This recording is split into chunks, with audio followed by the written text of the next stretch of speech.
So this is the fun part for me, I think, in this next part is our legislative platform.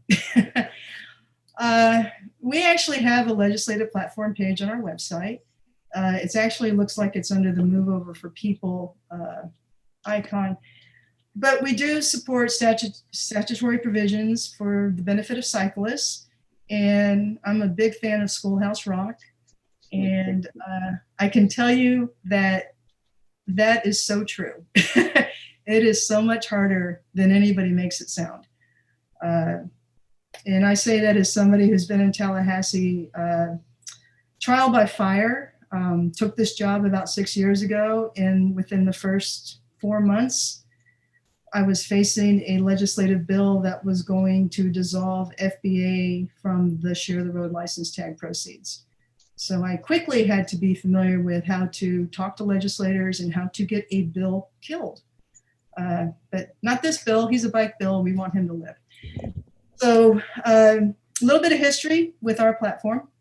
In 2018, which was actually right after an election year, we did ask legislators to expand the current move over law to include people. So you'll see there is a statute there if you need the reference. The current move over law reads to only move over for emergency vehicles, utility vehicles, service vehicles. Doesn't say anything about people. It only says to move over for the vehicle. So we asked legislators to, let's put people in there. Well, what we asked for was just to put vulnerable road users into the bill. And there were some issues with the current definition of vulnerable road users because it includes skateboarders and it includes horses. Not sure why nobody would move over for a horse, but it became problematic. It wasn't doing exactly what we wanted it to do. So the House, and we did have bill sponsors, so it was going to be heard. And the first House committee asked for a workshop. I was part of that workshop, as was the Department of Transportation. And what came from that workshop was somewhat of an agreement. It's called a strikeout amendment. So they took the initial language of our bill, which was only 3 pages, and they created a bicycle and pedestrian safety bill, strike all amendment, which turned into about 12 pages. And it was found favorable. It found favorable in the first House committee and the second House committee, and it went all the way to the House floor. On the Senate side, it was never heard in its first committee, and therefore the bill did die. But the good news is we know it was heard, and we know that the House supported it. So we did not pursue it in 2019, and just this past session, we actually had the language in draft in both the House and the Senate, but probably because it was an election year, we couldn't get that bill sponsor to put their name to it so that it would start through the process of being heard in front of a committee. Elections are over, we know who won, and so we know who we can start talking to with regards to putting this language back into draft and getting a bill sponsor. So it is 13 pages. I'd be happy to provide that to everybody after this meeting, but I can tell you some of the highlights of what the 13 pages include. The first is to move over for people.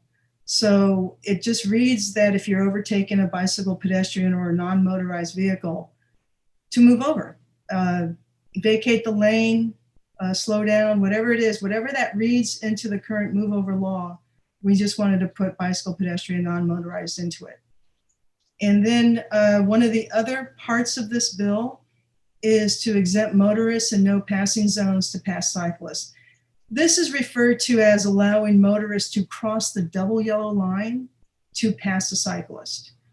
We do have motorists that won't do that, and we actually have, to my knowledge, one law enforcement agency that would enforce it if a motorist crossed a double yellow line to pass a cyclist. So it's crazy, but it's an easy fix. Other states have this.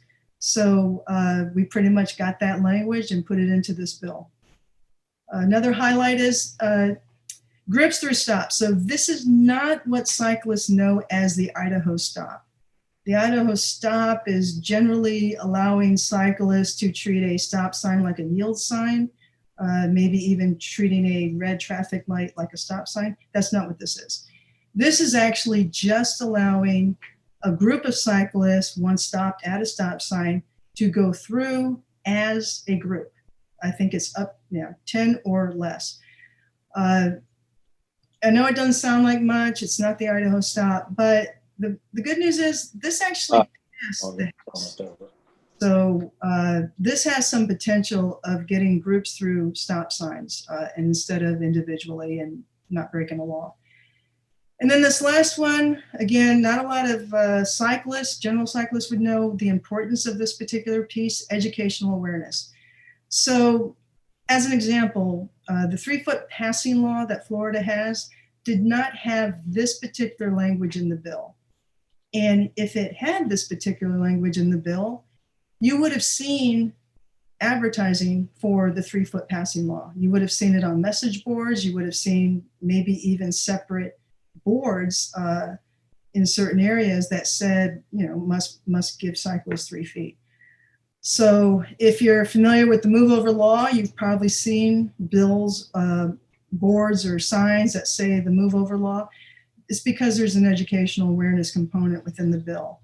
It tells the Department of Motor Vehicles that they have to put this out there and let the public know that this is now a law. So again, this went through the House in 2018, and we're kind of hopeful that it stays that way. I actually shared this with the Safety Coalition, with anybody trying to get a law, that they include the educational awareness. It's that language, and it's very helpful if you have it in a bill. So to anybody else, I'll tell you to stay engaged. It's still the off session, although they are going to start talking for the 2021 session coming up. The session itself is March through May, but a lot of things happen in January and December. Best time to start contacting your local officials, especially now, these state elected officials that are now won their elections. Send them an email and congratulate them. Ask them for a meeting if they've got time. They will not have time when session starts, may not even have time prior to session starting. But it's always good to stay engaged with them, build a relationship. My experience has been that I've been contacting certain senators or House representatives. They recognize my name. And so during session, when they see my email, they'll actually read it and not just set it aside for later, thinking it's a form letter or something like that. So very important to stay engaged and to develop those relationships with your elected officials. Yeah, so now I got to the question one. If anybody has any questions with regards to what the association is looking to do for the legislative session. I know, just stumps on the right track. No, I think you're on the right track. I think the legislation is important. I think to keep pushing that agenda because it's needed. It's a needed thing. Well, it brings up an interesting point. So when the association was part of the Don't Text and Drive Coalition, and we were in Tallahassee supporting that bill. So this was the one that took texting as driving from a secondary offense to a primary offense.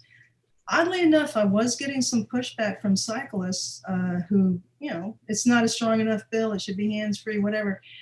I get that, but you got to kind of work with what you have. And this is the bill that was running through the House and Senate. So you have to kind of support that, get it passed. Can we do better? Absolutely, we can do better.